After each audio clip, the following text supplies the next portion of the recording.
Hi అండి. నేను ఈరోజు రా స్టూడియోకి వచ్చాను. ఆ రా స్టూడియో ఎక్కడుంటుందంటే చాలా దూరం.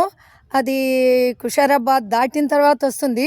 అక్కడ మనకి వెనకమాల కనిపిస్తుంది కదా, అది రాజస్థాన్ కోట సెట్టింగు. దాంట్లోనే మొన్న బావిలోన బల్లి పలికే మంగ్లీ గారి డ్యాన్స్ ఇందులోనే జరిగింది. నేను కూడా ఈరోజు ఏదో కొద్దిగా ఉంటే దానికోసమే వచ్చాను, ఆ డ్యాన్స్ కోసమే. అందరం కూడా ఇప్పుడు దీంట్లో చేయబోతున్నాం.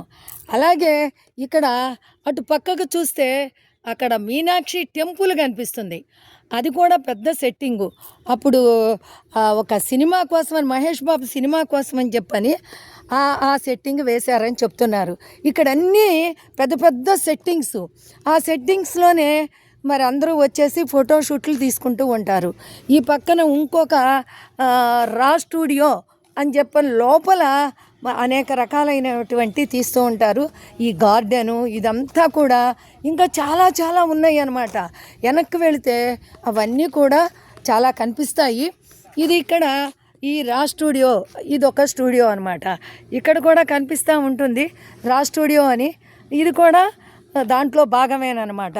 ఇవన్నీ కూడా చెట్లు, ఎంతో బాగా ఉంటుంది ఇక్కడ ఉండేటటువంటి వాతావరణం. ఇదంతా కూడా ఇది చూస్తే నిజంగా రాజస్థాన్లో ఉన్నటువంటి ఆ కోటను తీసుకొచ్చి ఇక్కడ పెట్టారా అని అనిపిస్తుంది. అంత బాగుంటుంది అనమాట.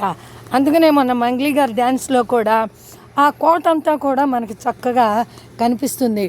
మనకు కావాలంటే ఇక్కడ ఏమన్నా డ్రెస్సులు లేకపోయినా ఏమన్నా కావాలంటే ఇక్కడ ఒక ఇది ఉంది. ఇక్కడే ఆ డ్రెస్సులను కూడా అక్కడ ఇస్తూ ఉంటారు, అవి మనం తీసుకోవచ్చు. అలాగే మనకి ఇంకా ఇక్కడ ఆర్టిస్టులు ఉన్నారు. ఆర్టిస్టులు కూడా రెడీ అయి కూర్చున్నారు. ఇప్పుడు మేము కూడా పాట కోసం అని చెప్పని, డ్యాన్స్ కోసమని రెడీగా ఉన్నాము.